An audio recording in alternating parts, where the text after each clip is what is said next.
वंदन आज या ठिकाणी उपस्थित आळंदीतील भारतीय बौद्ध महासभेचे सभासद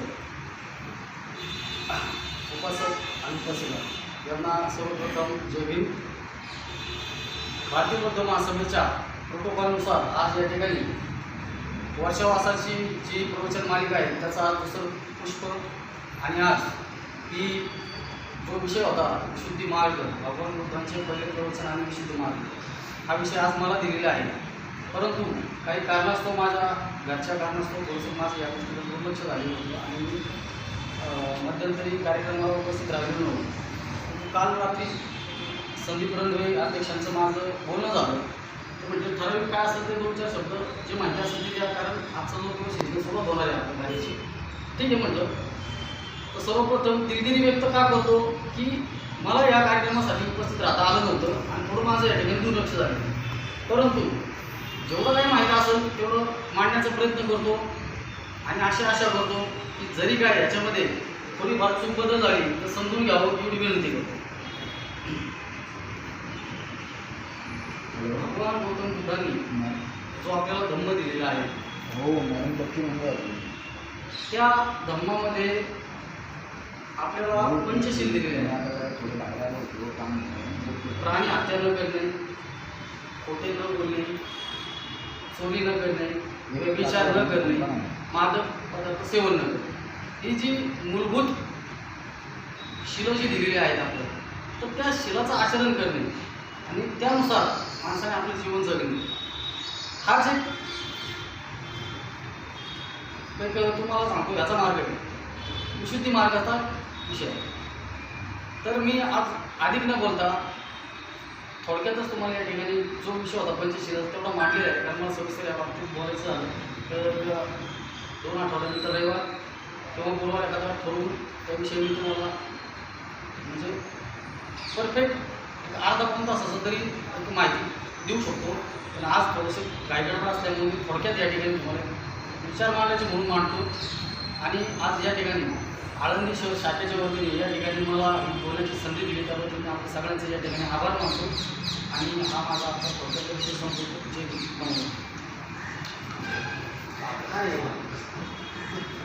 धन्यवाद. नाईक हे कांबळे साहेबांचं तरी नेहमीच आपल्याला असतो. कांबळे साहेबांनी जरी एखादा दिवस आपण त्यांना देऊ शकतो कालखंडामध्ये, तर मी पुन्हा एकदा कांबळे साहेबांनी अतिशय थोडक्यात आणि एक असं चांगल्यापैकी त्यांनी 2 शब्दामध्ये आम्हाला महत्त्व सांगितले. मी आज कोणाचाही जास्त वेळ न घेता जर तुम्हाला शुभेच्छा द्यायच्या असेल तर आपण देऊ शकता 2 मिनिटं. ते बोलायचं का तुम्हाला बोलायचं का कांबळे साहेब? तुम्हाला जाधव साहेब मागायचं असेल तर विचार मागू, कारण अध्यक्षांचं भाषण झाल्यानंतर मी तुम्हाला बोलायचं आलं नसतं. काय बोलायचं आधी देऊ शकता.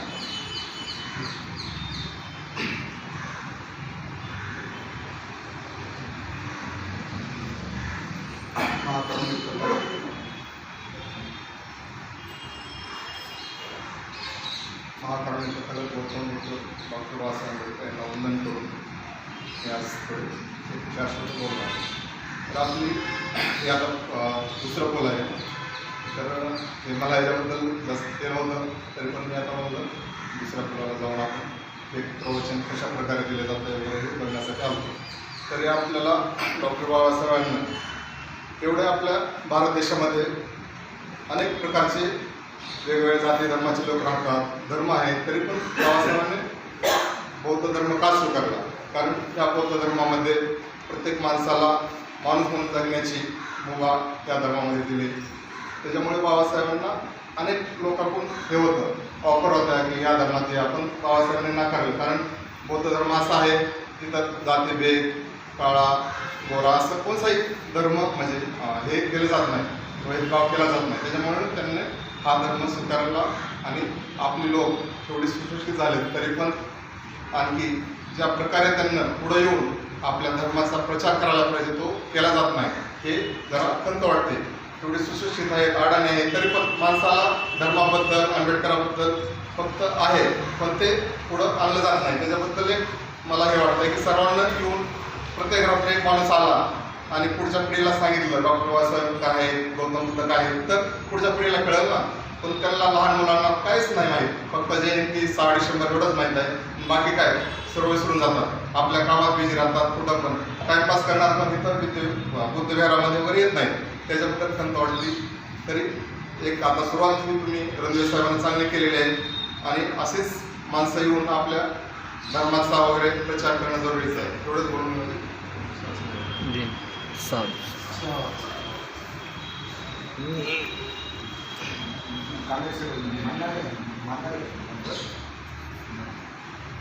तुम्हाला बोलायचं होतं मला या ठिकाणी मी आजच्या या भारतीय बौद्ध महासभासाठी अध्यक्षांना विनंती करेल की आपण आपलं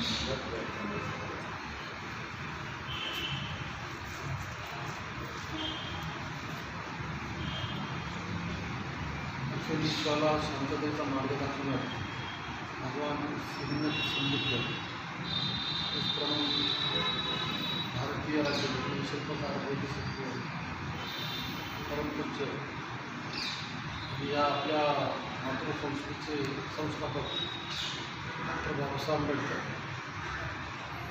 या मातृसंस्थेच्या राष्ट्रीय अध्यक्ष जी आंबेडकर, त्याचप्रमाणे भारतीय बौद्ध महासभा संत सैनिक दलाचे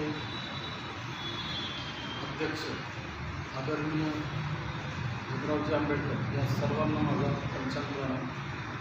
आज या आळंदी शहराच्या बुद्धविहारामध्ये आपण दर रविवारी बुद्धवंदना वगैरे घेतच असतो, परंतु आत्ताचे जे 3.5 महिन्याचा जो कालावधी आहे तो आपल्या बौद्ध धर्मासाठी आणि सर्व उपासकांसाठी हा एक अतिशय असा पवित्र असा दिवस आहे की प्रत्येक धर्माचे हे वेगवेगळे उपवास या वर्षावासाच्या कालावधीमध्ये असतात. ज्याप्रमाणे मुसलमानांचे पण रमजान असतो, परत मारवाडी लोकांचे त्यांचे पर्युषण असते, या हिंदू धर्मातील लोकांचे श्रावण मास असतो. त्याचप्रमाणे आपला जो बौद्ध धर्म हा सर्वात जुना आणि पहिला असा धर्म आहे आणि त्याचं या ठिकाणी आपल्या या धर्मामध्ये कुठल्याही प्रकारची अंधश्रद्धा त्याला स्थान नाही आणि त्या अंधश्रद्धेवरती हा आधारित धर्म किंवा धर्म नाही.